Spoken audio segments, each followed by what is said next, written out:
Hi welcome to living and winning. நாம் manifest பண்ணக்கூடிய விஷயங்கள் ரிலேஷன்ஷிப்பாக இருந்தது அப்படின்னா அப்போது நம்மளை ஒருத்தர் நினச்சிக்கிட்டே இருக்காங்க அப்படிங்கும்போது நமக்கு என்ன மாதிரியான சைன்லாம் காட்டும், அதாவது என்ன மாதிரியான அறிகுறிலாம் இருக்கும், சிம்டம்ஸ் இருக்கும் அப்படிங்கிறத நாம் இந்த வீடியோவில் தெளிவாக பார்க்க போகிறோம். சரியா? நாம் ரிலேஷன்ஷிப் பற்றி நிறைய பேசிகிட்டு இருக்கோம். ரிலேஷன்ஷிப் தான் நம்ம வாழ்க்கையில் ரொம்ப முக்கியமாக இருக்குது. அது இல்லை அப்படின்னா மன அமைதி போகுது, அதனால் வேலை பாதிக்குது, வேலை இல்லைன்னா காசு இல்லை, காசு இல்லைன்னா அன்றாட வாழ்க்கையே நிறைய பாதிக்குது. அப்போது இதுக்கு முக்கியமானது என்னது? ரிலேஷன்ஷிப். அதை விட முக்கியமானது என்ன அப்படின்னு பார்த்தீங்கன்னா மனநிலை. இந்த ரிலேஷன்ஷிப் இல்லாத போது நம்மளோட மனம் ரொம்பவே வேதனைப்படும். நம்ம ஒரு ஒரு ஜீனியஸாக அளவுக்கு ஒர்க் பண்ணுற ரேஞ்சில் இருக்கும்போதும் கூட ரிலேஷன்ஷிப்பில் ஒரு ப்ராப்ளம்னு வந்ததுக்கப்புறம் ரொம்ப நம்ம மைண்ட் டவுன் ஆயிரும். சின்ன சின்ன விஷயத்தையுமே நம்மளால் யோசிக்கவே முடியாது. அந்த மாதிரி பாதிக்கக்கூடிய ஒரு விஷயம்தான் இந்த ரிலேஷன்ஷிப். ஸோ இதை எப்படி சரி பண்ணுறது அப்படின்னு நிறையா இந்த வீடியோவில் பார்த்துட்ருக்கோம். அந்த மாதிரி இருக்கும் பட்சத்தில் நம்மளை ஒருத்தங்க நினச்சிக்கிட்டே இருக்காங்க அப்படின்னா எந்த மாதிரியான அறிகுறிகள் இருக்கும் அப்படிங்கிறத பார்த்துடலாம்.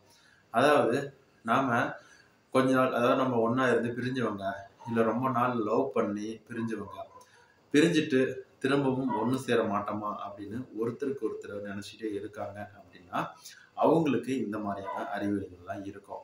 ஸோ இதை முழுமையாக டிஸ்கஸ் பண்ணுறதுக்கு முன்னாடி நம்ம சேனலுக்கு இப்போ தான் ஃபஸ்ட்டு வரீங்க அப்படின்னா கீழே இருக்கக்கூடிய சப்ஸ்கிரைப் பட்டனை கிளிக் பண்ணிவிட்டு பெல் ஐக்கான் கிளிக் பண்ணிக்கோங்க.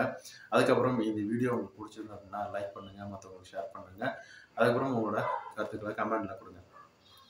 இப்போது எந்த மாதிரியான அறிகுறி இருக்கும் அப்படிங்கிறத பற்றி பேசலாம்.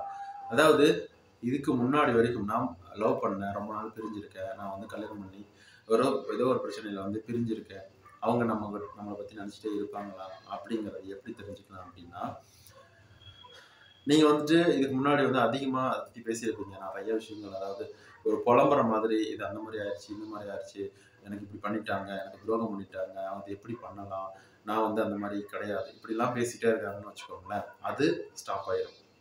ஸோ அந்த மாதிரி நீங்கள் பேச மாட்டீங்க. லைஃப்பில் கொஞ்சம் ஒரு பாசிட்டிவான மைண்ட் செட்டு, அவங்கள பற்றி ரொம்ப நல்ல நல்ல நினைவுகளை நம்ம மனசுக்கு வரும்.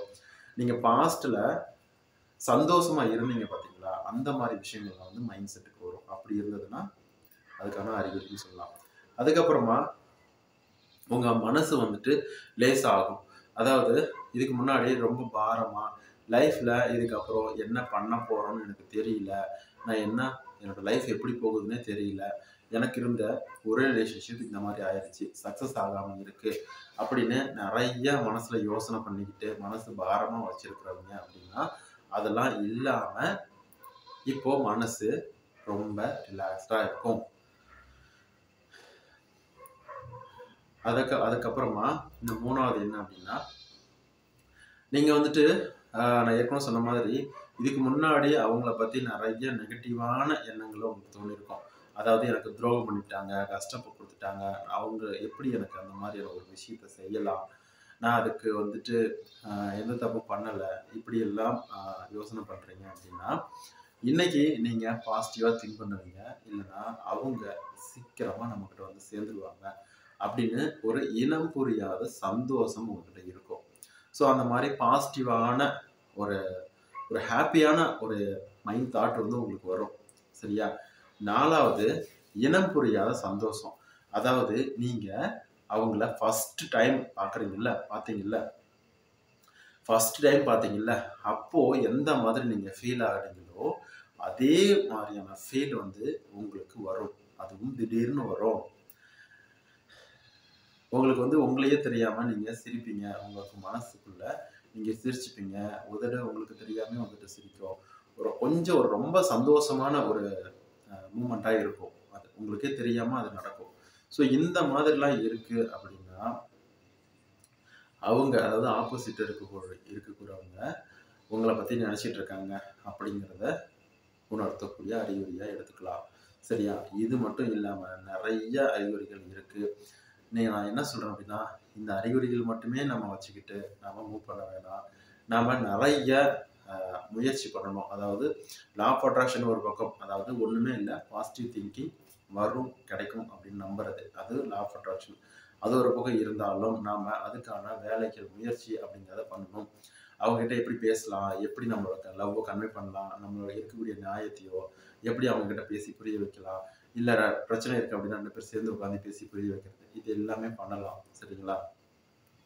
ரொம்பவே கஷ்டப்படுத்திட்டாங்க, மனசு உடைஞ்சு போயிடுச்சு அப்படின்னா தான் அந்த விஷயம் ஒன்று சேராது.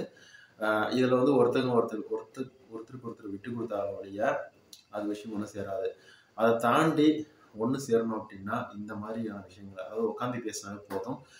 நம்ம தொடர்ந்து பேசுவோம். இந்த ஒரு நல்ல வீடியோவில் நான் சந்திக்கிறேன். இது மாதிரி நிறைய வெவ்வேறு வகையான இன்ஃபர்மேஷனோட நான் உங்ககிட்ட சொல்கிறேன். அதுக்கப்புறம் இந்த வீடியோ பிடிச்சிருக்கும் அப்படின்னு நம்புகிறேன். ஒரு லைக் பண்ணுங்கள், மற்றவங்களுக்கு ஷேர் பண்ணுங்கள், குறிப்பாக சப்ஸ்கிரைப் பண்ணுங்கள். நிறையா மெத்தட்ஸ், டெக்னிக்ஸ், ப்ராக்டிஸ்லாம் இருக்குது, சக்ஸஸ் ஸ்டோரிஸ் இருக்குது. அது பிளேலிஸ்ட்டில், நம்மளோட சேனலில் பிளேலிஸ்ட்டில் இருக்குது. நீங்கள் அங்கே போயிட்டு பாருங்கள்.